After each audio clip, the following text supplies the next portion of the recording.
నమస్తే, welcome to ప్రజావాహిని. ఈరోజు ఒక స్పెషల్ పర్సన్ మీకు చూపించబోతున్నా. చాలా రోజుల నుంచి అనుకుంటున్నాం కానీ ఈరోజు కుదిరింది. సో తెలంగాణలో ఎక్కడ ఏం జరిగినా కూడా తనదైన శైలిలో తన పాటలతో తెలంగాణ సమాజాన్ని అర్థం చేయించగలిగే గుణంతో ఏ పాట రాసినా కూడా ప్రజలకి తన పాటతోని కన్నీళ్లు తెప్పిస్తాడు.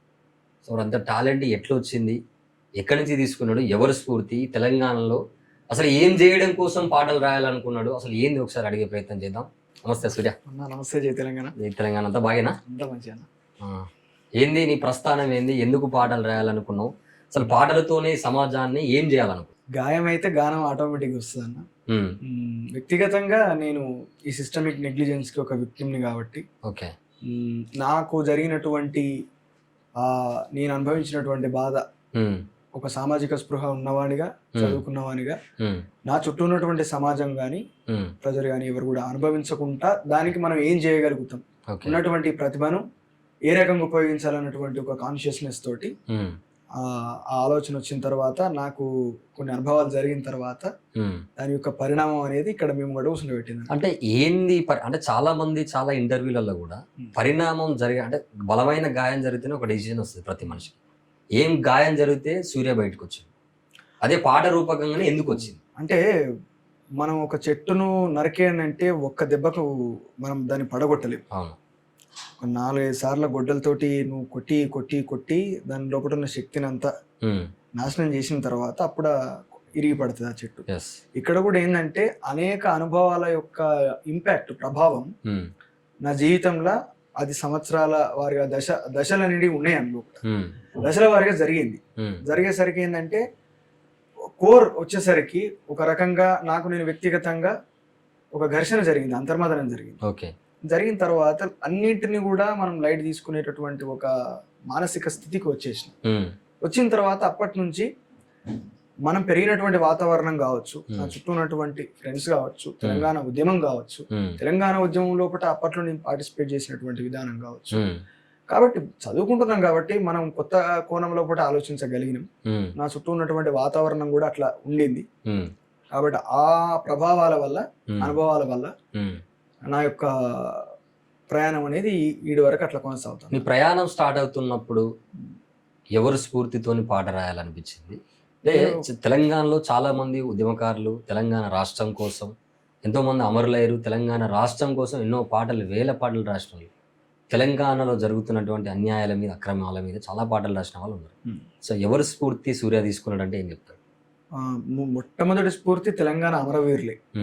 తెలంగాణ కోసం ప్రాణాలని తృణప్రాయంగా అర్పించినటువంటి వాళ్ళు, అమరవీరులను కన్నటువంటి తల్లులు వాళ్ళు. అంటే మనకు ఒక ద్రోహం జరిగితే వాళ్ళని తిడతాం, వాళ్ళకు వాస్తవానికి ఒక ద్రోహం జరిగింది. కన్నబిడ్డ తెలంగాణ అనే అంశం కోసం ఆయన పాడనెక్కిండు. అయినప్పటికీ ఈ తెలంగాణ కోసం నా బిడ్డ చచ్చిపోయిందని అనుకోలే ఆ తల్లులు. వాళ్ళు కూడా జై తెలంగాణ అన్నారు. అంటే అంత గొప్పటి చరిత్ర కలిగినటువంటి నేల, అంత గొప్పతనం కలిగినటువంటి తల్లులు, వాళ్ళు పుట్టినటువంటి గడ్డ, అదే స్ఫూర్తి. ఒక సామాజిక గీతాన్ని రాయడానికి నా చుట్టూ ఉన్నటువంటి సమాజం గురించి మనం ప్రజల లోపలికి వెళ్ళి ఆ సమస్యని అడ్రస్ చేయడానికి గాని మొట్టమొదటి స్ఫూర్తి తెలంగాణ అమరవీరులు, వాళ్ళ తల్లులైతే ఆ తర్వాత గద్దరన్న, విమలక్క. ఈ పాటలు అంటే మనకు సామాజిక చైతన్య గీతాలు అన్ని కూడా రాసినటువంటి అనేక మంది కవులు, కళాకారులు మన కవులూరినటువంటి నేల కాబట్టి మన తెలంగాణ చాలా మంది స్ఫూర్తున్నారు. కానీ మెయిన్ గా మాత్రం గద్దరన్న యొక్క ప్రభావం చిన్నప్పటి నుంచి ఉంది. ఏ పాట నచ్చింది నీకు గద్దరన్నది?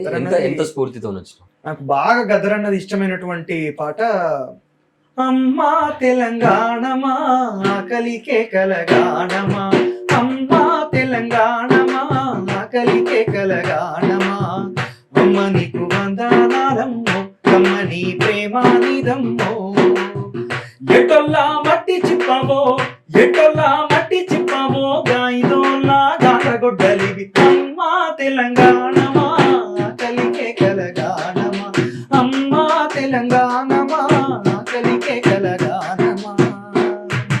ఖమ్మం మెట్టు అడవులతోనే కట్టుకుంది పచ్చని చీర, కట్టుకుంది పచ్చని చీర, ఆదిలాబాదు ఆకును లిపి పెట్టుకుంది నొసట బొట్టు, పెట్టుకుంది నొసట బొట్టు, నాగారం నడవి తుమ్మతో దిద్దుకుంది కండ్ల కాటి కాటిక దిద్దుకుంది కండ్ల కాటిక కుసుమ పువ్వులను రమ్మో పసుపు పూసుకుందమ్మో నిండు ముత్తైదా తెలంగాణము ఆ నిండు ముత్తైదా తెలంగాణము ముండమోసినట్టున్నాదమ్మ అమ్మా తెలంగాణమా కలికే కలగానమా అమ్మా తెలంగాణమా కలికే కలగానమా. ఈనాటికి తెలంగాణ ఆకలి కేకల గానంతో ఉన్నది. ఎందుకంటే ఇప్పటిదాకా చెప్పినటువంటి అడవులన్నీ నాశనం అవుతాయి. గదరన్న సామాజిక స్వరూపాన్ని, తెలంగాణ యొక్క భౌగోళిక నైసర్గిక రాజకీయ స్వరూపాన్ని ఒక పాటలు చెప్పిన అంత గొప్ప పాటలకు సంబంధించిన అంత గొప్ప తత్వాన్ని చెప్పేటోళ్ళు ఎవరు లేరు. చాలా గొప్ప ఫిలాసఫర్ గద్దరన్న, ఒక మంచి పొయిటిక్ ఫిలాసఫర్ ఆయన అంత గొప్పగా తెలంగాణ నైసర్గిక స్వరూపం గురించి, ఇక్కడ ఉన్నటువంటి సంపద గురించి, అడవుల గురించి చెప్తే అవన్నీ ధ్వంసం అయిపోతున్నాయి ఈరోజు. కాబట్టి అక్కడ అన్ని ప్రభావాల చేత ఆనాడు గద్దరన్న రాసిన పాట అమ్మ తెలంగాణమా ఆకలి కేకల గానమా అని ఉద్యమం జరుగుతున్నప్పుడు తెలంగాణ రాకముందుకు కొట్లాటలో భాగమై, సరే అంతకు ముందుకే తెలంగాణతో ఆయనకు ఉన్నటువంటి అనుబంధంతోనే ఆ పాట చూపించాడు ప్రజలకి. ఈ ఆకలి కేకలు ఇంకా ఉన్నాయి అంటారు కదా? ఉన్నాయి కదా అన్న. ఈనాటికి ఎందుకు నిరుద్యోగులు రోడ్ల మీదకి వచ్చి పరిస్థితి ఉన్నది? ఈనాటికి ఇండ్లు లేక ఎందుకు ఈ రోజు ప్రభుత్వాన్ని విమర్శించే పరిస్థితి ఉన్నది? ఎందుకు ప్రభుత్వ ఉద్యోగులు ఈ రోజుకి కూడా తెలంగాణ రాకముందుకు ఎట్లాంటి ఇబ్బందులు ఎదుర్కొంటారో ఈ రోజు కూడా బెనిఫిట్స్ వస్తలేమని చెప్పి ఈనాటికి కూడా వాళ్ళు ప్రభుత్వం ముంగడికి వచ్చి లొలిపెట్టాల్సినటువంటి పరిస్థితి ఎందుకు వస్తా ఉన్నది? ఎందుకు తెలంగాణ ఈ రోజు ప్రభుత్వానికి వ్యతిరేకంగా మారుతా ఉన్నది? నిరుద్యోగం పెరుగుతున్నది, ధరలు పెరుగుతున్నాయి, సామాన్యుడి జీవితం ఆగమాగం అయిపోతుంది. ఉద్యోగాలు అసలు మొత్తానికే ఇక్కడ ఐటీ కంపెనీలు పెట్టినాం, అది చేసినాం, ఇది చేసినాం, గత ప్రభుత్వం కావచ్చు, ఈనాటి ప్రభుత్వం కావచ్చు చెప్పుకుంటా ఉన్నారు. అరే అంతకు ముందు ఎవరైతే ఇక్కడ పనిచేసిన ఇప్పుడు వాళ్ళే పనిచేస్తారు. తెలంగాణ యువతకు చదువు లేదు. చదువు విషయంలో కూడా ఆనాడు ఎట్లాంటి పాటలు పాడుకున్నాము, ఈనాడు కూడా అట్లాంటి పాటలు పాడుకుంటున్నాం. గవర్నమెంట్ స్కూల్స్ యొక్క పరిస్థితి ఎట్లున్నదన్న? గవర్నమెంట్ స్కూల్స్ నుంచి మొదలు పెడితే యూనివర్సిటీల వరకు కూడా అంతే దుర్భరమైనటువంటి దుర్మార్గమైనటువంటి పరిస్థితిని తెలంగాణ సమాజం ఫేస్ చేస్తుంది. ఆకలి తాలూకు స్వరూపము కొంచెం కొత్త బట్టలు చుట్టుకున్నదేమో తప్పించి ఉన్న లెక్కలనే గదే ఆకలితోటి గదే లెక్కలతోటి ఉన్నది మొత్తానికి అయితే ఇప్పటికి ఏం మాత్రం కూడా చేంజ్ కాలేదు. అందుకే ఈ రోజు తెలంగాణ లోపల ఈనాటికి కూడా ఆ వ్యతిరేకత కావచ్చు, ఆ చైతన్యం కావచ్చు, ఇంకా అదే స్ఫూర్తితోటి నిలబడి ప్రభుత్వం మీద కొట్లాట చేస్తా ఉన్నాం. ఇప్పుడు సమస్యలు తెలంగాణలో అనేకం ఉన్నాయి కదా. సో పొద్దున్న లేస్తే మనం చూస్తా ఉన్నాం, ముఖ్యంగా రైతులు. తెలంగాణ అంటేనే రైతులు, రైతులు అంటేనే తెలంగాణ అని ఉన్నటువంటి పాలకులు, నాయకులు చెప్తున్నటువంటి మాట. మనం రైతులను కాపాడితే మనల్ని వాళ్ళు కాపాడుతారని చెప్తా ఉన్నారు. రైతే వెన్నుముక్క, రైతే రాజు, రైతు లేకపోతే మనకు అన్నం లేదని చెప్తున్నటువంటి వాళ్ళు ఈరోజు ఆ రైతుల వడ్లు కొనట్లేదు. దాని మీద సూర్య ఏం చెప్తాడు? ఎట్లా ఉంది పరిస్థితి తెలంగాణలో? రైతుల పరిస్థితి మంచిగా ఉందా అంటే ఏం చెప్తావు? అస్సలు మంచిగా లేదన్న. రైతుల పరిస్థితి ఏనాడు మంచుకున్నదన్న? ఈనాడు కాదు కదా. ఈనాడు కొత్తగా రైతుల సమస్య కాదు కదా. రైతులు ఎప్పటి నుంచో ఇబ్బందులు పడుకుంటూనే ఉన్నారు. ఈనాటికి కూడా మినిమం సపోర్ట్ ప్రైస్ అనేది, ఎంఎస్పి అనేది దక్కక దానికోసం యుద్ధం, పోరాటం చేయాల్సినటువంటి పరిస్థితే కదా. వ్యవసాయ మార్కెట్ కమిటీల పేరుతోటి ఇప్పుడు అక్కడ ఢిల్లీలో పంజాబ్ రైతులు చేసినటువంటి ఉద్యమం చూసినాం కదా మనం. దాని ప్రైవేట్ నల్ల చట్టాలను తీసుకొని వచ్చినప్పుడు ప్రైవేటైజేషన్ చేసేటటువంటి పరిస్థితి. కాకపోతే అక్కడ చట్టం తీసుకొచ్చారు, ఇక్కడ చట్టం లేదు గంతే. చాలా బహిరంగంగానే ఎక్స్ప్లాయిటేషన్ జరుగుతుంది రైతుల దగ్గర నుంచి. వడ్లు కొంటలేరు. అరే తెలంగాణలో వడ్లు తప్పించి ఇంకేం పండాయా అన్న? ఏం పండాయా? అరే పసుపు ఏడబోయింది, మిరప ఏడబోయింది, పత్తి ఏడబోయింది, జొన్నలు ఏడబోయినాయి, మక్కలు ఏడబోయినాయి. ఇవన్నీ వేసుకుంటే ఈ రోజు మద్దతు ధర దక్కేటటువంటి అవకాశం ఉందా? మక్కలు పండించేటటువంటి రైతుల యొక్క పరిస్థితి ఈ రోజు చూసుకుంటే పెట్టిన పెట్టుబడి కూడా వెనకకు రానంతటువంటి దుర్మార్గమైనటువంటి పరిస్థితులకు పోతుంది.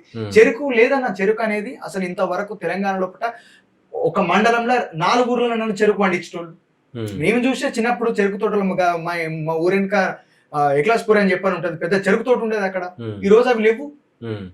కంప్లీట్ గా వాణిజ్య పంటలకు తెలంగాణ కేంద్రంగా ఉంటుందని చెప్పి మనం తెలంగాణ రాకముందు భావిస్తే ఈ రోజు వడ్లు తప్పించి తెలంగాణలో ఏం పండకుండా చేసిండు కేసీఆర్.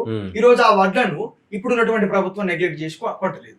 ఇప్పుడు ప్రభుత్వం కొనకపోవడానికి కూడా ఉన్నటువంటి ఉద్దేశం ఏంటంటే, ప్రభుత్వం కొనకపోయేసరికి ఏటికి తీసుకుపోతారన్న వడ్లను రైస్ మిల్లులకు తీసుకుపోతాం. రైస్ మిల్లులు ఇప్పుడు ఏం చేస్తాయి? గవర్నమెంట్ ఎట్లాగో ఉండలేదు కదా, మేము ఇచ్చినటువంటి రేట్కే మీరు కొనాలని చెప్పి ఒక డిమాండ్ పెడుతుంది. పెట్టిన తర్వాత వీళ్ళు ఏం చేస్తారు, సరే వచ్చిందే ప్రసాదం అనుకున్నట్టుగా వాళ్ళు పడ్డ కష్టానికి అంతో ఇంతో ఉండాలి కదా ఫలితం అని చెప్పి ఆ వడ్లను వాళ్ళకే అమ్ముతారు. అసలు రైస్ మిల్లు ఎందుకున్నాయన్నా, రైస్ ని పాలిష్ చేసి వాటిని సంచులకి ఎక్కించి మళ్ళీ నీకు అప్పచెప్తాయి అంతే. కొనాల్సినటువంటి బాధ్యత ప్రభుత్వానికి. రైస్ మిల్లర్స్ ఏమైపోయి రైస్ మిల్లర్లు ఏం చేస్తారంటే ఈ రోజు వడ్లను స్మగ్లింగ్ చేసేటటువంటి కేంద్రాలుగా తయారైపోయినాయి ఇప్పుడు అవి. వాడు ఏం చేస్తాడంటే వీళ్ళ దగ్గర 10 రూపాయలకు కొంటాడు, 20 రూపాయలకు దాన్ని ఎక్స్పోర్ట్ చేసుకుంటాడు. మీరు చూడండి 25 కిలోల ఒక క్వింటాల బస్తా మీరు అమ్ముతే 2000, 25 కిలోల బస్తా కొంటే 1600. ఈ రైతు నష్టపోక ఏం చేస్తాడన్నా? ఈ రోజు అట్లాంటి ఇప్పుడు నేను చెప్పినటువంటి విషయాన్ని చట్టంగా తయారు చేసి ఆనాడు కేంద్ర ప్రభుత్వం తీసుకురావడానికి ప్రయత్నం చేస్తే ఈ రోజు రేవంత్ రెడ్డి ఆ చట్టాన్ని అమలు చేస్తా ఉన్నాడు. ఇక్కడ సైలెంట్ గా ఉంటాడు కొనకుండా. ఇప్పుడు వాళ్ళ గది లేక వాళ్ళు దళారుల దగ్గరికి రాష్ట్రం మనం సాధించుకోక ముందుకు ఎట్లున్నదో పరిస్థితి, తెలంగాణ రాష్ట్రం ఏర్పడి మన రాష్ట్రం మనం సాధించుకున్నాక 2 ముఖ్యమంత్రులు మారినప్పటికీ కూడా అట్లనే ఉందంటే అట్లే ఉంది. ఏం మారలే అన్నా, నీకు కొత్త పెద్ద పెద్ద బిల్డింగ్లు కట్టినంత మాత్రాన నేను నీళ్లు వారిచ్చిన అని చెప్పని అంటున్నా. నీళ్లు వారిచ్చిన రైతుల యొక్క పరిస్థితి ఎందుకు చేంజ్ కాలేదు? నీళ్లు వారిచ్చిన అని చెప్పానంటే మలన సాగర్ ప్రాజెక్ట్ వచ్చింది, దాదాపు 14 ఊర్ల జనం మొత్తం సర్వనాశనం అయిపోయారు, ఒక్కరికి కూడా పునరావాసం దొరకలేదు. మిడ్ మ్యానేజ్ వచ్చింది. నీళ్లు నువ్వు వారితే సస్యశ్యామలం అయితే రైతులు ఎందుకు ఆత్మహత్య చేసుకుంటారు? ఇది కదా ప్రాజెక్టులు. వీళ్ళకు కమిషన్ ఇచ్చేటటువంటి, వీళ్ళ సంచులు నింపేటటువంటి, వీళ్ళ బ్యాంక్ అకౌంట్లు నింపేటటువంటి ఆధారాలు ఇవన్నీ. అంతే. వీళ్ళకి ఏదో తెలంగాణ మీద ప్రేమ ఉండి రైతుల మీద ప్రేమ ఉండి కేసీఆర్ చేసింది కాదన్న. ఎందుకన్నా బ్యాక్ వాటర్ ఉంటాయి. ఇప్పుడు చూడు, ఇప్పుడు పోయి నువ్వు గోదావరి నిలబడితే నీళ్లు కనబడతాయి అన్న. మొత్తం కాళేశ్వరం అతిపెద్ద ప్రపంచంలోనే అతిపెద్ద ఆనకట్ట అని చెప్పి మాట్లాడుతా ఉన్నారు కదా. ఇప్పుడు అక్కడ నీళ్లు ఉంటాయా అన్న? తీసుకొని తాగలుగుతావా? నది ఎప్పటికి బారకుంటుండాలి కదా, ఎందుకుంటలేవు నీళ్లు? ఎక్కడికి పోతానే అవన్నీ? ప్రాజెక్టులు కట్టుడు కేవలం అది ఒక డ్రామా. ఆ డ్రామా వల్ల నీకు వర్షాకాలంలో నీళ్ళు వస్తాయి. వర్షాకాలంలో అంతకుముందు ఈయన కేసీఆర్ లేకముందు, అంతకుముందు తెలంగాణ రాకముందు, తెలంగాణలో అప్పుడు వాళ్ళు కట్టినటువంటి ప్రాజెక్టుల వల్ల నష్టం జరిగింది కదా ఆంధ్రప్రదేశ్ లో కూడా. ఆ ప్రాజెక్టులు కూడా కట్టక ముందు తెలంగాణ సస్యశ్యామలంగా లేదా? ఎందుకంటే ఇక్కడ గొలుసుకట్టు చెరువుల యొక్క వ్యవస్థ ఉన్నది. గొలుసుకట్టు చెరువులను ఎందుకు నాశనం చేసినావు కేసీఆర్? నువ్వు ఆ వ్యవస్థను ఎందుకు పట్టించుకోలేదు? ఇది అడగరు ఎవరు. ప్రాజెక్ట్ కట్టిండు. అరే తెలంగాణలో అసలు నైజాం పాలన కంటే ముందు కూడా అప్పుడు సస్యశ్యామలంగా ఎట్లున్నది, కరువు రాకుంటే ఎట్లున్నది? అప్పుడు ఇంకా నీళ్లు అత్తే మునిగిపోయేటటువంటి పరిస్థితి ఉండే. ఎందుకున్నది? అప్పుడు ఒక నిర్మాణం ఉన్నది. కాకతీయ రాజులు కావచ్చు, ఆ కాలం లోపల తెలంగాణ వ్యాప్తంగా తిరిగితే గొలుసుకట్టు చెరువులు కనిపిస్తాయి అన్న. చెర్రలు ఎప్పటికీ నీళ్లు ఉండేది. ఆ చెర్రలకి వెళ్ళి పిల్ల కాలువలు, వాగులకి వెళ్ళి ఇంకో చెర్లకు ఆ నీళ్లు పోయేటి. నువ్వు కరీంనగర్ నుంచి మొదలు పెడితే భీముని పాదం దాకానో, భీముని పాదం మన అక్కడ ఒకటి జలపాతం ఉంటది కదన్న, ఎటు ఖమ్మం దిక్కు భీముని పాదం అనుకుంటా, అక్కడ దాకా మీరు పోతే ఈ గొలుసుకట్టు చెరువులు ఎట్లా కనెక్టెడ్ ఉన్నాయని చెప్పి మీకు శిథిలాలు కనబడతాయి, శిలాజాలు కనబడతాయి. ఇప్పుడు లేవు అనుకో. తర్వాత నువ్వు సిమెంటిఫికేషన్ తీసుకొచ్చి రివర్ ఫ్రంట్ మోడల్ తీసుకొచ్చి కాలువలు పెట్టిన తర్వాత అన్ని నాశనం అయిపోయినాయి. అట్లా ఏంది మరి రైతుల మీద మీ స్వరం? కాబట్టి ఇప్పుడు ఏంటంటే రైతుల పక్షాన నిలబడి మనం ఖచ్చితంగా గలం విప్పాల్సినటువంటి అవసరం ఉన్నది. పాట పుట్టిందా? పాట పుడుతుంది కదా ఖచ్చితంగా. గతంలోపట ఓ సందర్భంలో రాసినాము, ఢిల్లీ రైతు ఉద్యమం అప్పుడు ఒక పాట రాసినాము. కాకపోతే అది ఇప్పుడు కూడా అప్లై అయ్యేటటువంటి పరిస్థితి ఉన్నది. కాబట్టి జననీ నీ పొత్తి కడుపు నెత్తురోడుతుంటే తడిసిన విత్తనాలు కత్తులవ్వవా, మొలిచే ప్రతి చెట్టు చెట్టు కాపు కాయదా, పచ్చని నీ మేను పైన చిచ్చులు పెడితే వెచ్చని మా రక్తధార పాట రాయదా, వెచ్చని మా రక్తధార పాట రాయదా. రైతన్నల పాదాలను ముద్దాడిన నేల తల్లి, ముద్దాడిన నేల తల్లి, ఆ కాపుగాసి పచ్చాని పసి మొగ్గై నవ్వుతుంటే, పసి మొగ్గై నవ్వుతుంటే, నల్లని ఆ బురద నుండి మల్లె పువ్వుల తీసే అన్నదాత చేతులకు గన్ను లెక్కు పెడుతున్నారు. నడవరో నడవరో నాగన్నా, నాగన్నను పట్టుకొని నడుగునగా దారిలో నీ అడుగులే పిడుగులై దద్దరిల్లు తాయిలో. భాగ్యనగరులో. కాబట్టి రైతుల పక్షాన వాళ్ళు అనుభవిస్తున్నటువంటి ఏవైతే సమస్యలు ఉన్నాయో ఆ సమస్యల పక్షాన నిలబడి ఖచ్చితంగా మాట్లాడాల్సినటువంటి అవసరం ఇప్పుడు ఉన్నటువంటి ప్రతి ఒక్కరి మీద, సామాజిక బాధ్యత ఉన్నటువంటి ప్రతి ఒక్కరి మీద ఉండదు. ఎందుకంటే దేశానికి అన్నం పెడుతున్నారు, మనకు అన్నం పెడుతున్నారు కాబట్టి ఆ అన్నదాత యొక్క బతికి ఇంకా ఎందుకు తెలంగాణ వచ్చినాక కూడా ఎందుకు చేంజ్ కాదు. రేవంత్ రెడ్డి నేను రైతు బిడ్డను, నేనే రైతును అని చెప్పి చెప్పుకున్నటువంటి కేసీఆర్ అయినా, రేవంత్ రెడ్డి అయినా, ఎవరైనా సరే ఈ ఆలోచన వాళ్ళకు ఉండదు. వాళ్ళకి కావాల్సింది బిజినెస్, వాళ్ళకి కావాల్సింది కమిషన్లు. అట్లే రాష్ట్రాన్ని నాగం చేసిరు. కాబట్టి ఎట్లా చేసి ఈరోజు ఆ సామాజిక తెలంగాణ లక్ష్యాల వైపు అన్నదాతకు ఏ రకంగానైనా సరే న్యాయం జరిగే వరకు కూడా ఖచ్చితంగా ఒక పాటగా, ఒక మాటగా వాళ్ళ పక్షాన్ని నిలబడతారు. ఇప్పుడు మీరు అన్న మాటకే తెలంగాణలో కావచ్చు, దేశంలో కావచ్చు, ఎక్కడైనా సరే ప్రపంచవ్యాప్తంగా కూడా ఒక రెవల్యూషన్ అనేది స్టార్ట్ అవుతుంది సందర్భాన్ని బట్టి. పాలకులు చేసేటటువంటి వీళ్ళ పనుల వల్ల, వీళ్ళ అక్రమాలు, వీళ్ళ దోపిడీ వల్ల రెవల్యూషన్ అనేది పుడుతుంది ఎక్కడైనా సరే. అది భూమి మీద మనిషికి అనేది ఖచ్చితంగా ఉంటుంది. అందులో ఒకటి ఒక రాష్ట్రంలో ప్రత్యేకంగా ఒక ప్రధాన న్యాయమూర్తి అయినటువంటి ఒక వ్యక్తి ఒక మాటల వల్ల అన్ఎంప్లాయిడ్గా ఉన్నటువంటి వ్యక్తులు వీళ్ళు కాక్రోచ్ లాగా తయారవుతారని చెప్పేసి ఒక వ్యక్తి అన్నాడు. సూర్యకాంత్ అనే వ్యక్తి, సుప్రీంకోర్టు ప్రధాన న్యాయమూర్తి. ఆయన అనడంతోనే ఒక పార్టీ పుట్టింది, కాక్రోచ్ జనతా పార్టీ. దీని మీద మీ అభిప్రాయం? అంతే కదన్న. ఎప్పుడైనా సుప్రీంకోర్టు ప్రధాన న్యాయమూర్తి కావచ్చు, ఎవరైనా సరే ప్రశ్నించేటటువంటి అధికారం రాజ్యాంగం ఇచ్చింది. Supreme court constitution supreme then supreme court. Constitution బట్టి సుప్రీంకోర్టు నడవాలి. అట్లాంటి ఒక గొప్ప స్థాయిలో ఒక నిజానికి వాస్తవానికి దే కాల్డ్ యాజ్ లార్డ్స్, న్యాయమూర్తులు, న్యాయ దేవుళ్ళుగానే వాళ్ళని పిలుస్తారు.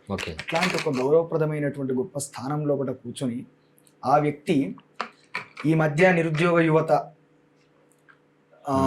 ఈ నిరుద్యోగ సమస్యతోటి చదువు లేక ఇట్లా ఇష్టం వచ్చినట్టు మైకులు పట్టుకొని రిపోర్టర్లు అయిపోయి, లేకపోతే ఆర్టీఐ యాక్టివిస్టులు అయిపోయి యాక్టివిజం చేసుకుంటా సమాజానికి కాక్రోచ్లు లెక్క తయారైందని చెప్పని అంటారు. కాక్రోచెస్ ఎక్కడ ఉంటాయన్న? ఎక్కడి నుంచి పుడితే కాక్రోచ్లు అనేటివి? మనం జిర్ర పురుగులు అంటాం. మనం జిర్ర పురుగులు ఏం చెల్లి పుడతాయి అన్న? బురదలకెళ్ళి పుడతాయి, వెంటలకెళ్ళి పుడతాయి. వాళ్ళ ఆ వ్యక్తి అన్నటువంటి మాట ఎవరినంటే, ఎవరైతే ఈ పెంటల కాడ ఈ సమాజం నుంచి, ఈ అనగారినటువంటి సమాజం నుంచి పుట్టినటువంటి యువత ఏమున్నదో ఆ యువత నిరుద్యోగులు అయిపోయి నిరుద్యోగం వల్ల పురుగులు లెక్క సంచరిస్తారో, అందరినీ ప్రశ్నిస్తారు అని చెప్పని అన్నాడు. ఎంత రాజ్యాంగ విరుద్ధమైనటువంటి మాటలు అవంటే అవి, ఎంత దేశ ద్రోహానికి సంబంధించినటువంటి మాటలు. ఇప్పుడు వాళ్ళని అంటారా? వాళ్ళని అన్నారు కదా, దేశ ద్రోహులను అనలేరు కదా. బరాబర్ అంటాం. ఈ దేశ పౌరుడిగా ఈ దేశ యువతకు, ఈ దేశము లోపల పుట్టినటువంటి వ్యక్తులకు, మనుషులకు, పౌరులకు, ఇక్కడ సిటిజన్షిప్ ఉన్నటువంటి పౌరులకు వ్యతిరేకంగా మాట్లాడి ప్రశ్నించేది దేన్ని? అన్యాయాన్ని కదా ప్రశ్నించేది, వ్యవస్థల్ని కదా ప్రశ్నించేది, దుర్మార్గపు రాజకీయాన్ని కదా ప్రశ్నించేది. ఆ రాజకీయాన్ని ప్రశ్నించినప్పుడు నువ్వు పురుగులు లెక్క వచ్చి ఇట్లా తయారైన అని చెప్పాను అనేది ఎవడో ఓన్ కిస్క గొట్టం గాడంటే పెద్ద పట్టించుకునేటటువంటి అవసరం లేకుండా సుప్రీంకోర్టు ప్రధాన న్యాయమూర్తి అట్లాంటి వ్యాఖ్యలు చేయడం అనేది దేశం చేసుకున్నటువంటి దౌర్భాగ్యం. అట్లాంటి వ్యక్తికి అక్కడ కూర్చున్నందుకు అది బీజేపీ న్యాయమూర్తి ఆయన. ఇంతకంటే ఎక్కువ ఆయన గురించి మనం మాట్లాడడం కరెక్ట్ కాదు. కాకపోతే ఏంటంటే ఈ మాటల్ని వెనక్కి తీసుకోవాలి. ఆయన ఏదో కవర్ చేసుకున్నాడు కానీ అనేది కంప్లీట్ వీడియో. నేను చూసినాం, మనం కూడా కొన్ని వీడియోలు కూడా వచ్చినాయి, ఫుటేజ్లు వచ్చినాయి. సో ఆయన అన్నది లాయర్లు కొంతమంది దొంగ సర్టిఫికేట్లు పెట్టుకొని వస్తా ఉన్నారు. సో నేను వాళ్ళని ఉద్దేశించి అన్నాను, నేను యువతను ఉద్దేశించి అనలేదు కంప్లీట్ గా అన్నాడు. ఆయన అంతా కూడా బూటకప్ మాటలు అవన్నీ కూడా చాలా క్లియర్ కట్ గా యూత్, అన్ఎంప్లాయిడ్ యూత్ అని చెప్పని అన్నాడు. నువ్వు లాయర్లను అంటే లాయర్ ను కోడ్ చేసుకుంటా మాట్లాడు, అన్ఎంప్లాయిడ్ యూత్ అని ఎందుకు అన్నావు? నువ్వు ఆర్టీఐ యాక్టివిస్టులను ఎందుకు తీసుకొచ్చినావు? జర్నలిస్టులను ఎందుకు తీసుకొని వచ్చినావు? మైకులు పట్టుకునే ముచ్చట ఎందుకు తీసుకొచ్చినావు? ఇదంతా కవరింగ్, అదంతా అన్ని చిల్లర ముచ్చట్లు. పార్టీ పుట్టడం, ఆ పార్టీకి మీరు చూసొచ్చు ఫాలోవర్స్ ఇన్స్టాలో. ఇప్పుడు బీజేపీ కావచ్చు, అటు కాంగ్రెస్ పార్టీ, ఆ రెండు కలిపినా కూడా వాళ్ళంత ఫాలోవర్స్. అంటే వీళ్ళు అంటారు కదా, ఇప్పుడు దేశం అంతా బీజేపీ వైపు ఉందని చెప్పానంటే ఇప్పుడు కనబడుతుంది ఎవరి వైపు ఉన్నది అనేది. దేశం అంతా ఎప్పుడు కూడా ఇప్పుడు దేశద్రోహం కేసు బీజేపీ మీద పెట్టొచ్చు. ఎందుకంటే బీజేపీ పార్టీని వ్యతిరేకించితే, రాజ్యాంగబద్ధంగా మాట్లాడితే దేశద్రోహులు అని చెప్పి మాట్లాడారు కదా. దేశం అంతా మా వైపే ఉందని చెప్పి బీజేపీ కానూలను దేశద్రోహులు అన్నారు కదా. ఇప్పుడు బీజేపీ కంటే ఎక్కువ బీజేపీని వ్యతిరేకించే వాళ్ళు ఉన్నారు. ఓకే. బీజేపీ ఫాలోవర్స్ కంటే ఎక్కువ బీజేపీని వ్యతిరేకించే వాళ్ళే ఎక్కువ ఉన్నారు దేశంలో.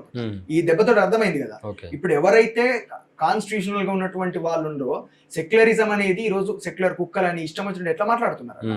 కాబట్టి ఈ దేశం యొక్క రాజ్యాంగం యొక్క ఆత్మ దానిలో ఒకటి ఉంటుంది, దాని యొక్క స్వరూపమే సెక్యులరిజం. ఓకే. అంతే. ఆ సెక్యులరిజాన్ని నువ్వు యాక్సెప్ట్ చేయకపోతే దాంతో మించిన దేశద్రోహం లేదు. కాబట్టి ఈ సెక్యులరిజాన్ని విమర్శించినటువంటి బీజేపీ అగ్రశ్రేణి నాయకత్వం నుంచి కింద ఉన్నటువంటి ఈ పార్టీలో ఉన్నటువంటి కాక్రోచెస్ కుక్కలు ఇంకేముంటాయో వాటి వాళ్ళందరి మీద కూడా దేశద్రోహం ఊపాకి పెట్టాలి. అసలు వీళ్ళను బయట తిరగనియాలి.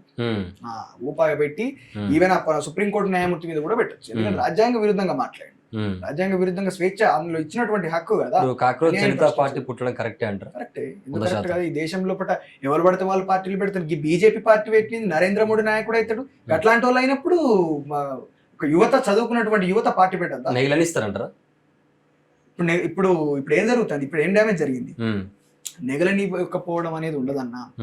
నెగలనివ్వకపోవడానికి వాళ్ళేం ఎక్కడనో ఆకాశం నుంచి ఊడిపడ్డోళ్ళు కాదు. ఆయన చెప్పుకున్నట్టే వాళ్ళు ఏం దేవుని బిడ్డలు కాదు. ఇది అందరం మనుషులమే, ఇది అంతా సమాజమే.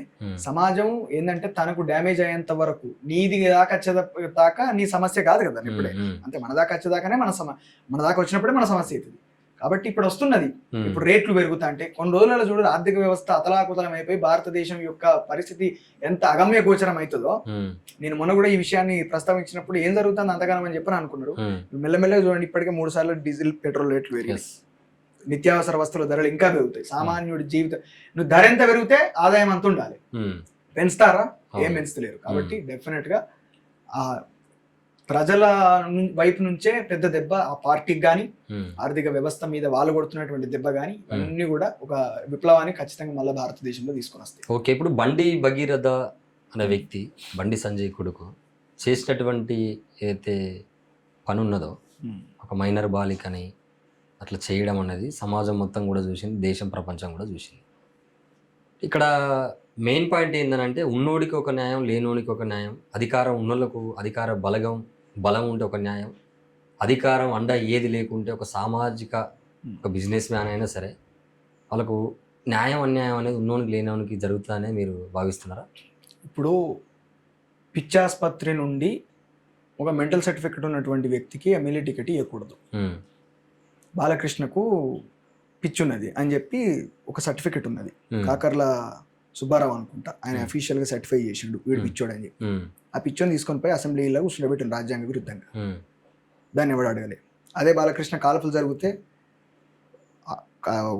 ఎవరైతే గాయపడ్డారో వాళ్ళ ఆసుపత్రికి పోవన్నా ఆయన పోతాడు. ఈ డ్రామాలన్నీ నడుస్తాయి. దాని తర్వాత మనము ఆయేషా మీరా హత్య కేసు చూసినాం.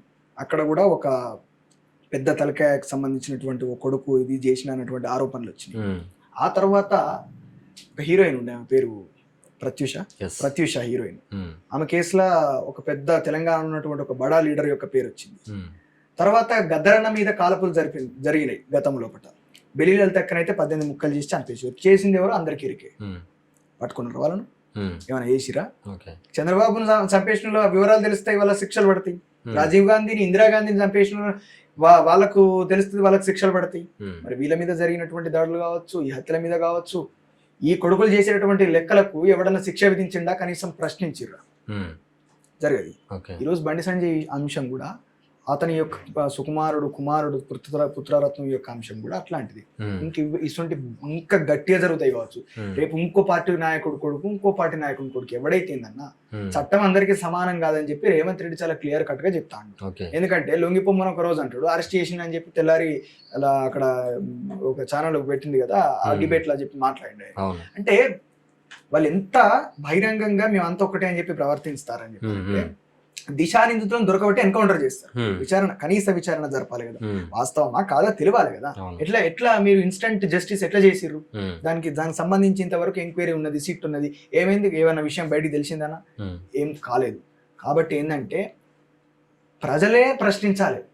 అది ప్రజల సమస్య. నిన్ను బిఎన్ఎస్ సెక్షన్ లో కొత్తగా వచ్చింది ఏందన్న రూలు, అనుమానం వస్తే చాలు పట్టుకపోవచ్చునట. ఆరోపణల్లో కూడా పట్టుకపోతలేరు. మరి వాడిని ఇంత డ్రామా జరిగిన తర్వాత, ఎంతమంది లొల్లి పెట్టిన తర్వాత తూతు మంత్రంగా ఇప్పుడు ఇంకొక ఆరోపణ ఏంది? అసలు పోయింది బండి సంజయ్ కొడుకేనా కాదా అనేది, బండి భగీరథేనా కాదా అనేది ఒకటి ఉన్నది. అది కూడా వాస్తవం, ఎందుకంటే ఆ ముఖ కవలికలు అదంతా ఏం సందర్భానికి పాట కూడా రాసినట్టు ఖచ్చితంగా 2 పాటలు రాసిన, ఒకటేంది కానీ ఎప్పుడైతే అరెస్ట్ కాలేదో, అరెస్ట్ కాక దానికంటే ముందు ఆయన దొరుకుతలేడు, ఆయన అబ్స్కాండ్లో ఉన్నాడు అని చెప్పి అంటారు. పరారులో ఉన్నాడు, పోలీసులకు దొరకలేదు కానీ బీజేపీ నాయకులకు దొరికింది, పట్టుకొచ్చింది వాళ్ళే కదా జైలు కాడికి పట్టుకొచ్చారు కాబట్టి మరి గంతగానం నెట్వర్క్ ఉన్నది వాళ్ళకు. ఈ పోలీస్ వ్యవస్థ ఏం చేస్తుందో చూడాలి కాబట్టి. బండెనక బండి గట్టి 16 బంగ్లు గట్టి ఏ బంగ్లే పోతివి కొడుకో ఓ బండి సంజయ్ కొడుకా, బండెనక బండి గట్టి 16 బంగ్లు గట్టి, బండెనక బండి గట్టి 16 బంగ్లు గట్టి ఏ బండ్లే పోతివి కొడుకో ఓ బండి సంజయ్ కొడుక, ఏ బండ్లే పోతివి కొడుకో ఓ బండి సంజయ్ కొడుక. కలుగుల దాగినట్టి ఎలుకాల సంపెటోళ్లకు అడవిలో అన్నలాను వేటాడి సంపెటోళ్లకు, కలుగుల దాగినట్టి ఎలుకాల సంపెటోళ్లకు అడవిలో అన్నలాను వేటాడి సంపెటోళ్లకు బండి కొడుకు దొరకడంట, బండి కొడుకు దొరకడంట, ఎంత తెలివి నీది కొడుక ఓ బండి సంజయ్ కొడుక, బండెనక బండి గట్టి 16 బంగ్లు గట్టి ఏ బండే పోతివి కొడుకో ఓ బండి సంజయ్ కొడుక. కాబట్టి ఇది సర్కాస్టిక్ గా రాసినటువంటి పాటేం కాదు. ఏంటంటే ఇప్పుడు మనం మాట్లాడుకున్నట్టుగా లేననుకున్నోనికి ఒకటే న్యాయం జరుగుతలేదు ఈ దేశంలో. ట్రీట్మెంట్ ఒక లెక్క లేదు. ఆ ట్రీట్మెంట్ తాలూకు స్వరూపం చేంజ్ కావాలి. బండి సంజయ్ ఒక నాయకుడుగా అనర్హుడు అన్న, ఎందుకంటే ఆయన ఒక కేంద్ర హోంశాఖ సహాయ మంత్రి. ఆయన ఇంటి పక్క పొంటి దొంగతనం జరిగితే ఆ క్రైమ్ ని అదుపు చేయలేకపోతాడు, అట్లాంటి క్రైమ్స్ జరగకుండా చూసుకోలేకపోతాడు. ఆయన కార్యకర్తలు ఆయన మాట అయినారట. కేంద్ర హోంశాఖ సహాయ మంత్రి కార్యకర్తలు ఆయన మాటినకపోతే నువ్వు ప్రజలను ఎట్లా కంట్రోల్ చేస్తావు, నేరాలను ఎట్లా అదుపు చేస్తావు? నీకు అసమర్థునివి. దాడులు చేసిండు, దాడులు ఒక కేంద్ర మంత్రి అందులో హోం మంత్రి అదుపు చేయాల్సినటువంటి నువ్వే దాడులు చేయమని ప్రేరేపించడం, ఇవన్నీ కూడా రాజ్యాంగ విరుద్ధంగా మాట్లాడడం. అరే హిందువుల మీదనే దాడి చేస్తానడన్నా, మన అదేంటిది భగవద్గీతను చచ్చిపోయిన కాడ ఒక ధైర్యం కోసం ప్లే చేస్తాడు. ఆ ధైర్యం కోసం పెడితే భౌతిక దాడులు చేస్తానటువంటి బెదిరించినటువంటి దాడులకు తెగబడతామని చెప్పినటువంటి ఏకైక గుండా బండి సంజయ్. ఇంకెవడన్నా ఉన్నాడా? ఇతనే. కాబట్టి ఇట్లాంటి వ్యక్తులు జైళ్ళ ఖైదీలుగా పనికొస్తారు కానీ రాజ్యంలో అధికారంలో పనికిరాదు.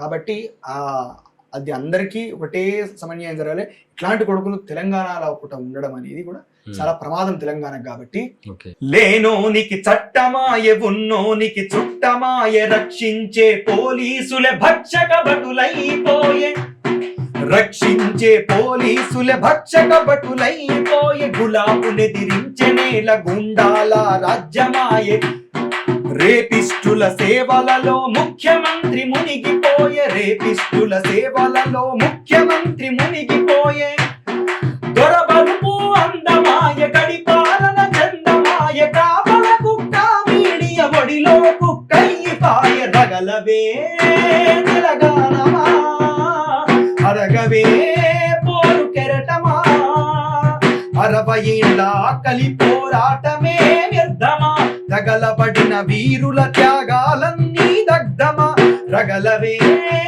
తెలంగాణమా అడగవే పోరు కెరటమా. అన్యాయము చేసేటోడే ధర్మం బోధించవట్టే, ఆ దేవుని పేరును అడ్డువెట్టి బతకవట్టే, ఆ దేవుని పేరును అడ్డువెట్టి బతకవట్టే, వీధికి పార్టీల నడుమ పచ్చగడ్డి గూడమండే, లాఠీలతో కాపుగాసి పరదసాటు దోస్తులయ్యే, లాఠీలతో కాపుగాసి పరదసాటు దోస్తులయ్యే, వాళ్ళు ఒక్కటాయ జనం ఎడ్డి గొర్రెలాయ, వాళ్ళు ఒక్కటాయ జనం ఎడ్డి గొర్రెలాయే, ధిక్కరించే గొంతులకై సంఖ్యలు ఎదురు చూసే, రగలవే తెలంగాణమా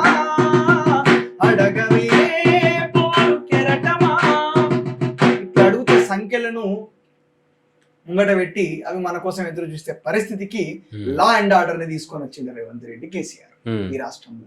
ఓకే. కానీ దేనికి కూడా మనం భయపడేది లేదు. కత్తుల వంతెన మీద ఒక వ్యవస్థను నిర్మాణం చేసి ఉద్యమం చేసినటువంటి నేల కాబట్టి మనది, మన చరిత్ర కాబట్టి అన్న ఖచ్చితంగా. ఇప్పుడు చాలా మంది సామాజిక తెలంగాణ అని చాలా మంది మాట్లాడుతూ ఉన్నారు. సో ఇప్పుడు కొత్తగా పార్టీలు పెట్టినొచ్చు కావచ్చు, ప్రజాస్వామ్యంలో అన్ని అంశాల మీద అన్ని ఏం జరిగినా కూడా సమస్యల మీద మాట్లాడేటోళ్ళు కాదు. అసలు సామాజిక తెలంగాణలో సబ్బండ వర్గాల ప్రజలకి సమన్యాయం జరుగుతుందా అని అంటే ఏం చెప్తారు? తప్పకుండా జరగాలని జరుగుతుందా? ఇప్పుడు జరుగుతలేదు. ఒకటి సబ్బండ జాతులను ఏకం చేసేటటువంటి అనేక మంది నాయకులను, వాళ్ళ యొక్క ప్రభావాన్ని ముంగటిని గుర్తించి వాళ్ళని హత్య చేయించిన ఈ ప్రభుత్వాలు, చంద్రబాబు నాయుడు, రాజశేఖర్ రెడ్డి, అంతకు ముందున్నటువంటి ఎన్టీ రామారావు లాంటి వ్యక్తులు ఎవరైతే సబ్బండ జాతుల లోపల చైతన్యాన్ని, రాజకీయ చైతన్యాన్ని, సామాజిక ఆర్థిక చైతన్యాన్ని రగిలించేటటువంటి శక్తి వీళ్ళ లోపల ఉన్నదని చెప్పి గమనించుకున్నప్పుడు వాళ్ళని హత్య చేయించినటువంటి వ్యక్తులు వీళ్ళంతా. అందులోపట ఒక ముఖ్యమైనటువంటి వ్యక్తి మారోజు వీరన్న. ఈ దేశం లోపల వర్గ పోరాటము మాత్రమే నడవది. ఈ దేశం లోపల ఉన్నటువంటి వ్యవస్థ కంప్లీట్ గా చేంజ్ కావాలంటే, సమన్యాయము, సామాజిక న్యాయం జరగాలని చెప్పానంటే, ఈ దేశం లోపల ఉన్నటువంటి అతి ప్రధానమైనటువంటి సమస్య కులము. ఆ కులాన్ని గుర్తించాలి. అట్లా కులాలను సమ్మిళితం చేసి దాన్ని వర్గ పోరాటానికి వాళ్ళని ప్రేరేపించాలి, అక్కడ ఏకం చేయాలి అని చెప్పి అనుకున్నాడు. కుల వర్గ పోరాటంతో రాజ్యాధికారాన్ని సంపాదించాలని చెప్పి మారోజు వీరన్న అనుకున్నాడు. అట్లా కుల సంఘాలు నిర్మాణం చేసి ఒక్కొక్క కులానికి ఉన్నటువంటి సమస్యలను అడ్రస్ చేసుకుంటా, కులానికి ఉన్నటువంటి కులాల మధ్య ఉన్నటువంటి ఘర్షణలను ఒక డిబేట్స్ పెట్టి, లేకపోతే ఒక జెంటిల్మెన్ అగ్రిమెంట్ తోటి ఆ సమస్యలను మొత్తం కూడా సార్ట్అవుట్ చేసుకుంటా ఆయన ఒక వ్యవస్థను నిర్మాణం చేస్తున్నప్పుడు రాజ్యానికి భయం వేసింది.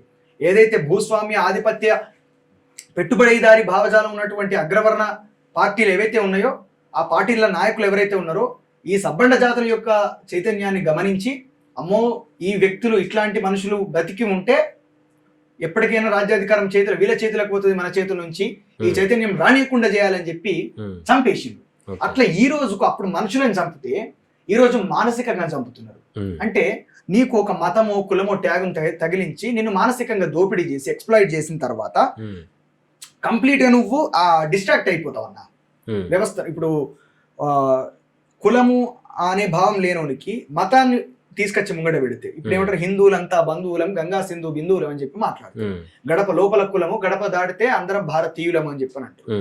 ఇవన్నీ డైలాగుల వరకే. అదే మరి దళితుల మీద, బీసీల మీద, ఆడవాళ్ళ మీద దాడులు జరుగుతా అంటే, అగ్రవర్ణ దాడులు జరుగుతా అంటే ఎందుకు రారు? వీళ్ళు ఎవరు వచ్చి మాట్లాడరు. మళ్ళా దేవుళ్ళ పేర్లు అడ్డం పెట్టుకుంటారు. వీళ్ళ పార్టీ రాజకీయాల అవసరాల కోసం దేవుణ్ణి వాడుకుంటారు. ఈ రోజు బండి సంజయ్ ఇష్యూనే చూస్తే వాళ్ళు ఎవరన్నా ధర్మం మాట్లాడేటోళ్ళు ధర్మబద్ధంగా ప్రవర్తించిర్రా? సామాజిక తెలంగాణ ఎందుకు రాదంటే అన్న, ఎవరైతే దేన్ని ఆదర్శంగా పెట్టుకొని మాట్లాడతారో ఆ ఆదర్శం అనేది ఆచరణాత్మకంగా లేనప్పుడు ఎట్లా సబ్బండ జాతులు ఏకమయ్యేటటువంటి పరిస్థితికి వస్తుంది? సామాజిక తెలంగాణ లక్ష్యం ఎట్లా నెరవేరుతుంది? నాయకులు అంత దుర్మార్గంగా ఉన్నారు కాబట్టి. నాయకులు లేనటువంటి సమాజంగా కావాలని ఎందుకు కోరుకున్నారంటే, మన దగ్గర ఫ్యానిజం ఉంటుంది. ఈ సినిమా హీరోలకు మెయిన్ గా మన తెలుగు రాష్ట్రం లోపల సినిమా హీరోల ప్రభావం మామూలుగా ఉండదు. తన్నుకున్న ఎంత చిల్లర. ఒక హీరోయిన్ పోతే ఆమెను అంటే రేపిస్టులు తయారయ్యారన్న. ఒక్కొక్కరికి చదువుకున్నటువంటి జ్ఞానం పోతా ఉన్నది. ఒక హీరోయిన్ ఒక మాల్లో ఏదో ఒక రిబన్ కటింగ్ చేయడానికి పోతే ఆమె ప్రైవేట్ పార్ట్స్ ను అత్యంత దారుణంగా తాకి ఒక రకంగా అత్యాచారం చేశారు కదా. అక్కడ ఎంత దుర్మార్గమైనటువంటి ఆలోచనలు ఉన్నటువంటి మనుషుల మధ్య మనం బతుకుతాను. ఎందుకు మానసిక స్థితి పెరుగుతలేదు? మానసిక స్థితిని సినిమాల ద్వారా, ఆడవాళ్ళ మీద విద్వేషం ద్వారా, ఈ సామాజిక ఆలోచనల వైపు రాకుండా వీళ్ళందరూ కూడా ట్యూన్ చేసి పడేసారు. మానసికంగా హత్య చేశారు కాబట్టి, వాళ్ళ మెదడును హత్య చేశారు కాబట్టి సామాజిక తెలంగాణ లక్ష్యం వైపు ఈరోజు యువత రాలేకపోతా ఉంది. ఏ సమస్యను గుర్తించలేకపోతా ఉంది. తనకు జరిగే డ్యామేజ్ తను అభిమానిస్తున్నటువంటి నాయకుడే చేస్తున్నటువంటి విషయాన్ని మర్చిపోతా ఉంది. నేను అందుకే బండి సంజయ్ విషయం లోపల కావచ్చు, ఈ బీజేపీ అత్యంత ప్రమాదకరమైనటువంటి బీజేపీ విషయం లోపల కావచ్చు, ఎవరెవరైతే నాయకులు ఉన్నారో ఓ సమాజం అని నేను ఒకటి చెప్తా ఉన్నా.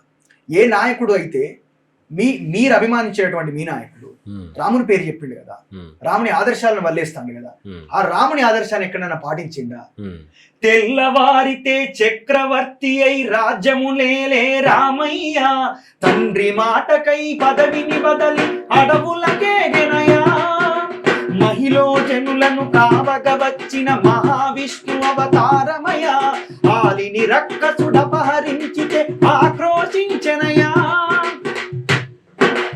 అసురుని నుంచి అమ్మను తెచ్చి అగ్ని పరీక్ష విధించనయా, చాకలి నిందకు సత్యము చాటగ కులసతినే విడనాడెనయ, ఆ రాముని కష్టం లోకంలో ఎవరూ పడలేరయ్యా,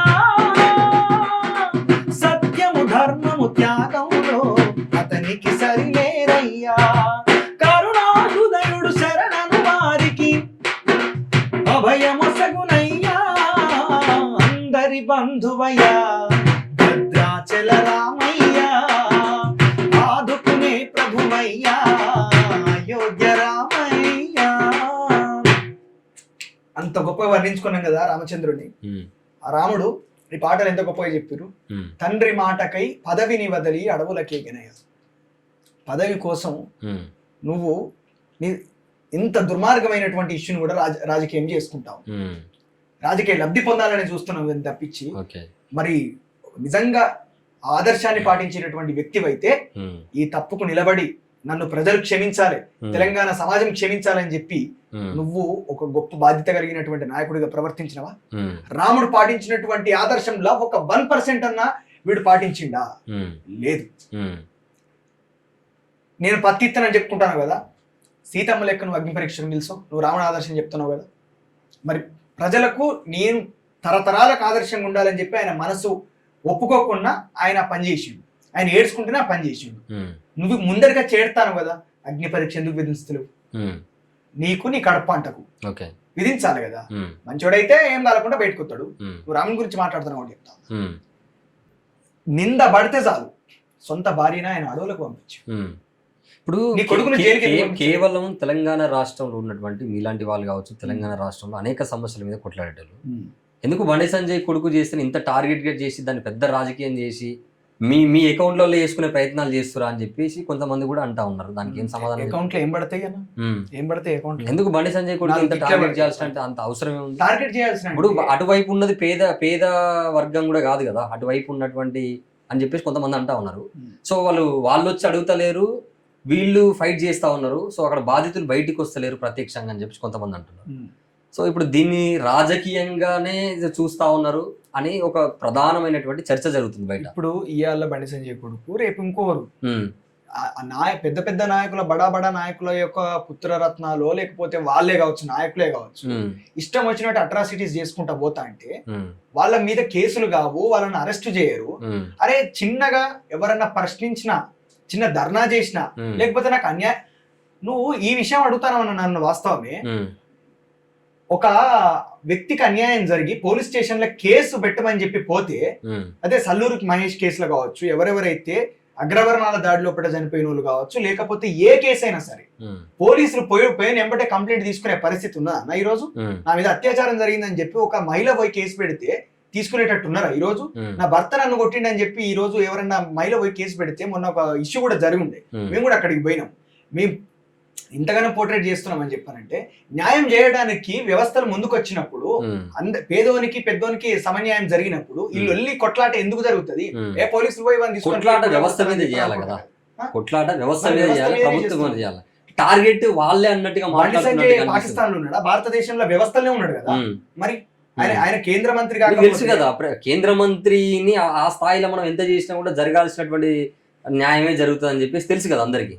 సో తెలంగాణలో అందరూ తెలియకలలే కదా.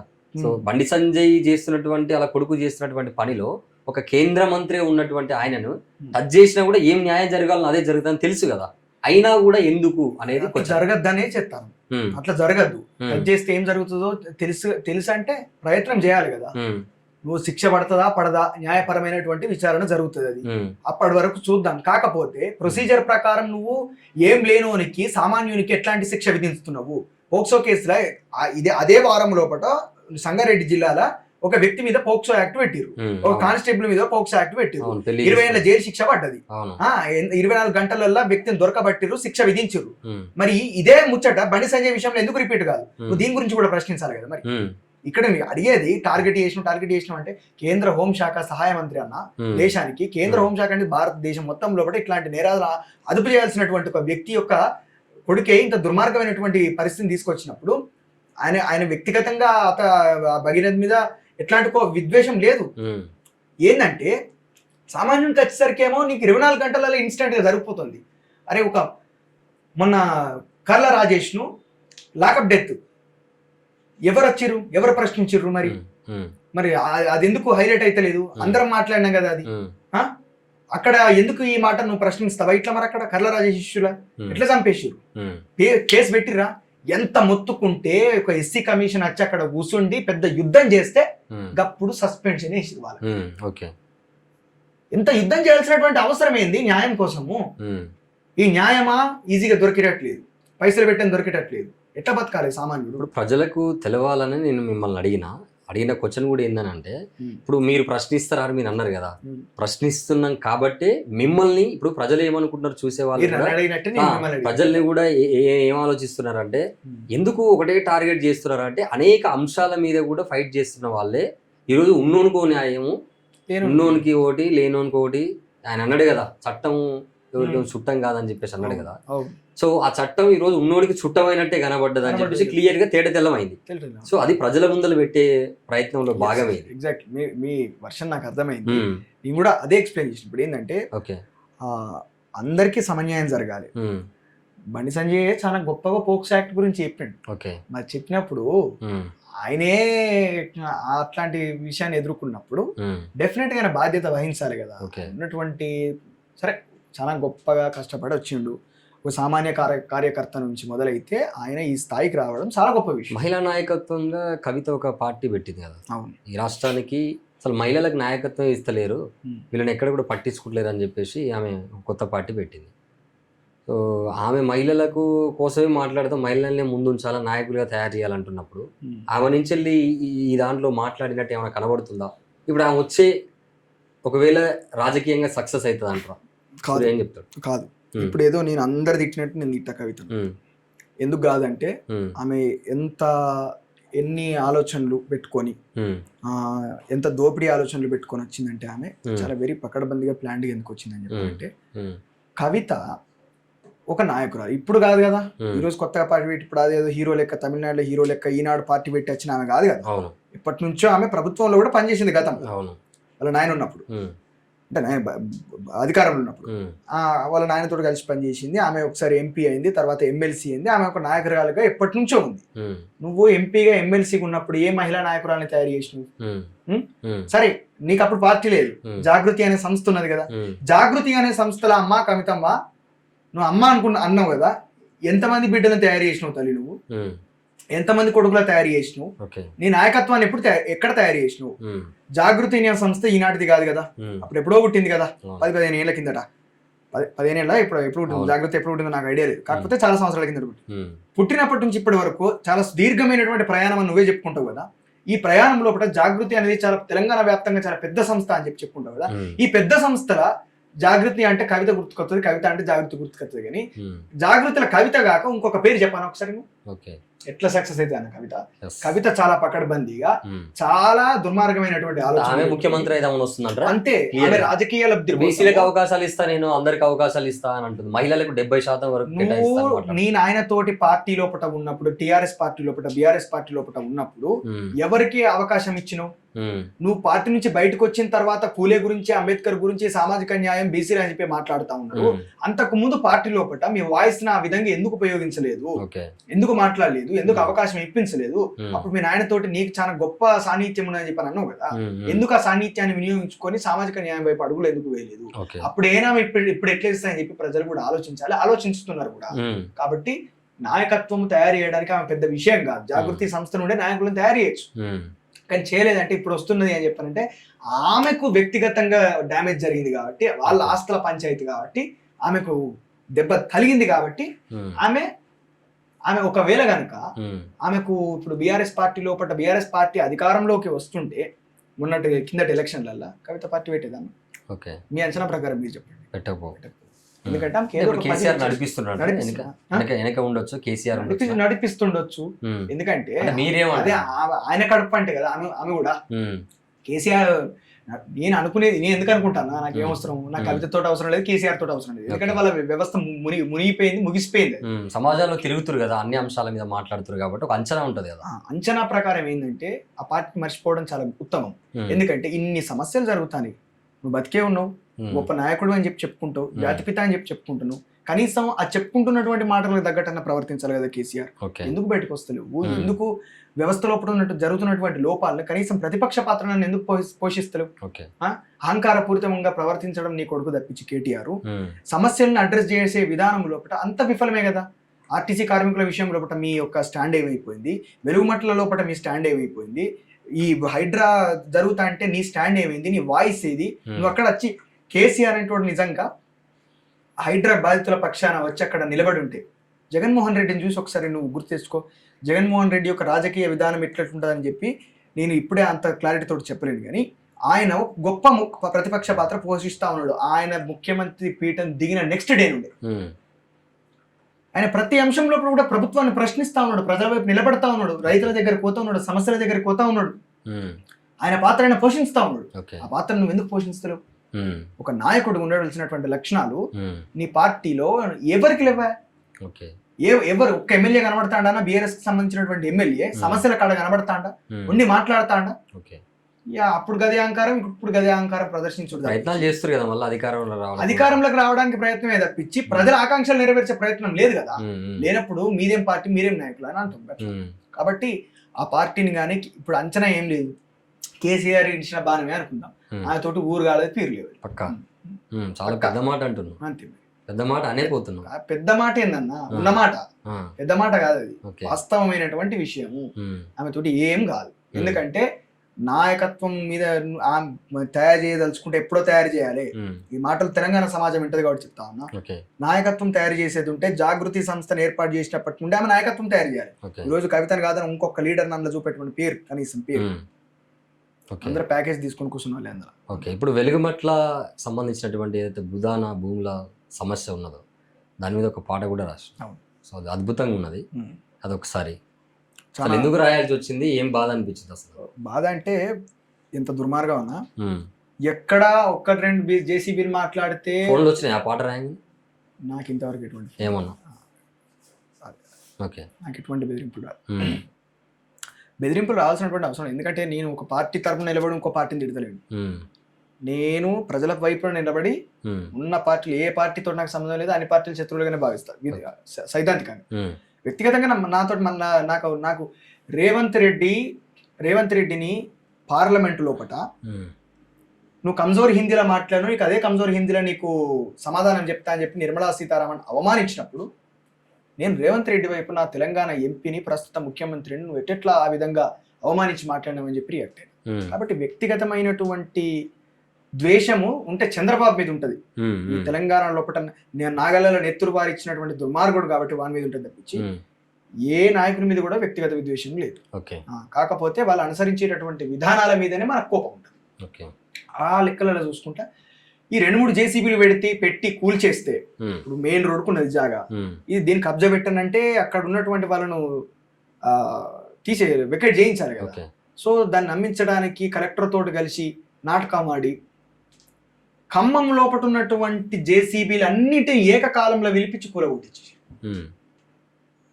వాళ్ళు ఇట్లా చెట్లకు చీరలు కట్టి అందులో బిడ్డలను బండబెడతా అంటే, ఆ పిల్లలు ఆకలికి ఏడుతా అంటే, ఆ పిల్లలను చూసి తల్లిదండ్రులు ఏడుతా అంటే, కట్టుకున్నటువంటి కలల సౌధము కండ్ల ముంగట 2 క్షణాలలో ఊలిపోతా అంటే ఏడవనో లేదు తెలంగాణ సమాజం అంతా ఏడిచింది. మన బాధితులు మాత్రమే కాదు, అప్పుడు చివరిసారి నేను ఇల్లు చూసుకొని వస్తా అని చెప్పి ఆమె ఒక వీడియో అంటే ఇంత హృదయ విదారకమైనటువంటి దృశ్యాలు చూసినప్పుడు అప్పుడు తెలంగాణ సమాజం ఖచ్చితంగా ఖమ్మం వైపు నిలబడాలని చెప్పినటువంటి ఉద్దేశంతో రాసిన అన్న.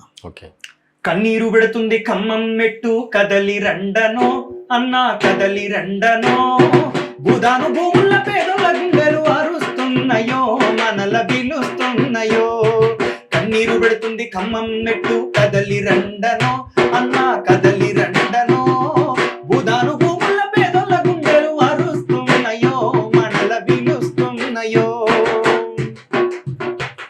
ఆ ఇటుక మీద ఇటుకను కలిపెసెమట సుక్కరా కష్టాలు కలబోసి నింపిన పునాదిరా వాళ్ళ గోసలే ఆ గోడలు వాళ్ళ గోసలే ఆ గోడలు అప్పులపై కప్పురా పసిబిడ్డల నవ్వులే గుడ్డి దీపమాయరా పసిబిడ్డల నవ్వులే గుడ్డి దీపమాయరా ఎన్నెన్ని కలలు గని కట్టుకున్న గూడురా కట్టుకున్న గూడురా కళ్ళ ముందు గూలుతుంటే కలలు కల్లలాయరా కలలు కల్లలాయరా మూడు రంగుల జెండా పట్టిన బుల్డోజరు వచ్చెరా బుల్డోజరు వచ్చెరా మూడు క్షణాలల్ల బతుకునేల గూల్చెరా బతుకునేల గూల్చెరా ఆ కంచుకోటలో కమ్యూనిస్టులే బందీలైపోయారో కమ్మదొరల కాళ్ళ కింద ఖమ్మం నలిగిపోయారో కన్నీరు పెడుతుంది ఖమ్మం మెట్టు కదలి రండనో అన్నా కదలి రండనో భూదాను భూముల పేదల గుండెలు అరుస్తున్నాయో మనల బిగుస్తున్నాయో ఆ గడ్డి పరకోలే ప్రాణము ఇచ్చినారు అమరులు తెచ్చుకున్న తెలంగాణ తెర్లు చేసే దొంగలు తెచ్చుకున్న తెలంగాణను తెర్లు చేసే దొంగలు ఈ దోపిడిగాళ్ళను ఈ దోపిడిగాళ్ళను ఈ దొరల తీరును ప్రశ్నించే గొంతులను పగబట్టెర రాజ్యము ప్రశ్నించే గొంతులను పగబట్టెర రాజ్యము లాఠీలు అరెస్టులతో ఆపలేరు యుద్ధము ఆపలేరు యుద్ధము వెలుగు మట్ల యాది మరవబోకురో మలిదట పోరాటము మలిదశ పోరాటము వెలుగు మట్ల పల్లె కంట గుండి తెలంగాణము ఉంది తెలంగాణము న్యాయము దక్కేదాకా ఆగబోదు సమరము ఆగబోదు సమరము ఇందిరమ్మ పాలనంటే మా ఇండ్లను గోర్చుడా ఊరిన ఇండ్ల కిందనే మీ పాలన బొంద వెట్టుడే కన్నీరు పెడుతుంది ఖమ్మం నెట్టు కదలి రండను అన్నా కదలి రండను అని చెప్పి అప్పుడు ఈ పాటలు రాసినాం. ఓకే. ఆ రకంగా బాధితుల పక్షాన తెలంగాణ ప్రజల పక్షాన సమస్యల మీద నిరంతరం ఖచ్చితంగా పాటగాను మాటగాను. సో అందులో నాకు నచ్చింది ఆ పాట మన తొలి వెలుగులో రిలీజ్ అయినప్పుడు చూసినప్పుడు. సో ఇటుక మీద ఇటుకలు అనే అది బాగా నచ్చింది. దాన్ని ఏమంటే చరణమాది పల్లవి చరణం బాగా అనిపించింది. ఇటుక మీద ఇటుకను కలిపేసేమంట సుక్కరా అది వచ్చిందా ఇప్పుడు ఈ పాటలు వచ్చింది ఫస్ట్ వచ్చింది. ఓకే. కష్టాలు కలబోసి బాగా అనిపించింది అసలు. నింపిన అప్పుడు అది వింటున్నప్పుడు ఏమనిపిస్తుంది అంటే ప్రత్యక్షంగా మనం పోయి ఖమ్మంలో లేకపోవచ్చు కానీ అది వినంగానే ఆడ బాధ ఏందనేది వెళ్ళిపోయింది. వచ్చింది అంతే కదా. సామాన్యులు ఒక ఒక మామూలు గవర్నమెంట్ ఎంప్లాయ్ అయినా ఒక సామాన్యుడైనా జీవితాంతము ఒక 20-30 సంవత్సరాల ఆయన కష్టపడ్డటువంటి ఆ సొమ్మును ఏం చేయాలనుకుంటారు? ఎవరైనా ఒక ఇల్లు కట్టుకోవాలనుకుంటారు. అంత అట్లా కట్టుకున్న వాళ్ళు వాళ్ళందరూ. ఆడ గుడిసె ఉన్నది, బంగ్లా ఉన్నది, అందరు కష్టపడి కట్టుకున్న వాళ్ళే. గుడిసె అయినా బంగ్లా అయినా ఎవరికైనా ఇంత నీడు ఉంటే ఎంత ధైర్యం అన్నా. నువ్వు రాత్రంతా అటు ఇటు తిరిగి పని చేసి అది చేసి ఇలా చివరాఖరికి వచ్చేసరికి ఏడ పడుకుంటాం, ఇంట్లో ఏడుకోవాలి. ఆ ఇల్లు కోసమే కదా ప్రతి ఒక్కరి లొల్లి, బతుకుతోటి లొల్లి ఆ ఇల్లు కోసం. అట్లాంటి ఇల్లును క్షణంలో నువ్వు కూల్చేసినావని చెప్పనంటే ఎంత దుర్మార్గమైనటువంటి పాలన నీది రేవంత్ రెడ్డి. ఏమనంటే కలెక్టర్ మీద ఎత్తేసుడు, మంత్రుల యొక్క భాగస్వామ్యం కూడా ఉన్నది అక్కడ. విడిచిపెట్టుడు, మంత్రులను విడిచిపెట్టుడు తప్పించి పాలన అనేది చాలా దుర్మార్గమైనటువంటి పరిస్థితుల్లో ఒకటి ఉన్నది రేవంత్ రెడ్డి. కాబట్టి ఫైనల్ గా ముగించే ముందు మీకు నచ్చిన ఇష్టం వచ్చిన మీరు ఇప్పుడు పాడాలనుకుంటున్నది ఏదైనా పాట ఉంటే పాడితే ముగిద్దాం. తప్పకుండా అన్న. గద్దరన్న పాటతోటి ప్రారంభించినాం కాబట్టి గద్దరన్న పాటతోటే ముగిద్దాం. మధ్యలో ఒక పాట కూడా అన్నారు మా రోజు ఈరన్నకు సంబంధించి, అది పాడిరు కూడా రిలీజ్ కూడా అయింది కదా. అది వాడినాక అది కూడా వాడు రెండు చేసి ఇంతకు ముందు ఫస్ట్ మనం మారోజు వీరన్న పాట తీసుకుందామన్న. మారోజు వీరన్న గురించి అధ్యయనం చేసినప్పుడు ఇంత గొప్ప భారతదేశానికి ఒక చెగువేరా లాంటి వ్యక్తి, మెయిన్ గా మన తెలంగాణకు ఒక చెగువేరా లాంటి వ్యక్తిని ఎంత దుర్మార్గంగా హత్య చేశారు, ఎంత మేధస్సు ఆయనది, ఎంత ఎలాబరేషన్ ఆయన విధానాన్ని ఆయన తీసుకున్నాడు. అసలు అంటే చెప్పుకుంటే ఆయన గురించి మనం చరిత్రే చాలా ఎన్ని రోజులైందా పాట రాసి? నేను 2 రోజులలో రాసిన. ఇక మనకు మెదళ్ళకి వచ్చిందంటే ఆ పిచ్చి ఒక్క అర్ధ గంటలు కూడా రాపిస్తుంది పాట. ఈ జర తలకే మంచిగా లేకపోతే రోజులు పడుతుంది అట్లా. కానీ అది 2 రోజులలో కంప్లీట్ చేస్తున్నట్టు పాట. ఒకసారి విందాం. మా రోజు రావాలని మా వీరన్న కలగన్నడే, ఆ రోజు కోసమే పోరాటమును చేసి తారల్లో గలిసినాడే, వీరన్న తారల్లో గలిసినాడే. కరివిరాలారుణ భూమిలో జనించి కరిమి నగరములోన కనుమోసినాడే, కరిమి నగరములోన కనుమోసినాడే. కరిమి నగరు గడ్డ కడుపారగన్నా జయ సూర్య పాటల్ల ప్రభవించినాడే, జయ సూర్య పాటల్ల ప్రభవించినాడే. మా రోజు రావాలని మా వీరన్న కలగన్నడే, ఆ రోజు కోసమే పోరాటమును చేసి తారల్లో కలిసినాడే, వీరన్న తారల్లో కలిసినాడే. కులవర్గ పోరాట యుద్ధ రచన చేసి జనపోరు బాటకు జెండెత్తినాడే, జనపోరు బాటకు జెండెత్తినాడే. అరెర జనహంతకుడు నార చంద్రబాబు గాని నెత్తుటి కత్తికి బలి అయినాడే, నెత్తుటి కత్తికి బలి అయినాడే. మా రోజు రావాలని మా వీరన్న కలగన్నడే, కుల సంఘములతోని జన సంఘమును గట్టి నవ సంఘ నిర్మాణమున కడుగు వేసే, నవ సంఘ నిర్మాణమున కడుగు వేసే. కూటికి లేనోళ్ళ కూడగట్టి కూలి రాజ్యాన్ని దేవంగా సమరాన్ని చేసే, రాజ్యాన్ని దేవంగా సమరాన్ని చేసే. మా రోజు రావాలని మా వీరన్న కలగన్నడే, ఆ రోజు కోసమే పోరాటమును చేసి తారల్లో కలిసినాడే, వీరన్న తారల్లో కలిసినాడే. లాలు నీలు రంగులెగరేసి నింగిలో, లాలు నీలు రంగులెగరేసి నింగిలో గగన సూర్యుని మోలె గర్జించినాడే, గగన సూర్యుని మోలె గర్జించినాడే. ఆకాశమున ఉన్న 2 రంగులను, ఆకాశమున ఉన్న 2 రంగులను తెలంగాణ నేలకు తరలించినాడే, తెలంగాణ నేలకు తరలించినాడే. ఇట్లా మా రోజు వీరన్న ఏం చేయాలని కలలుగన్నాడు, దాన్ని ఒక పాట రూపకంగా చేయాలనేటువంటి ఆలోచనతోటి ఆ పాట వేసాం. అది చాలా గొప్పగా ప్రజల లోపలికి పోతా ఉంది. ఓకే, గద్దర్ పాట ఏం పాట ఇష్టం, ఏం పాట పాడదాం? గద్దర్ అన్న ఇష్టం లేని పాట ఏముంటుందన్న, అన్ని పాటలు ఇష్టమే.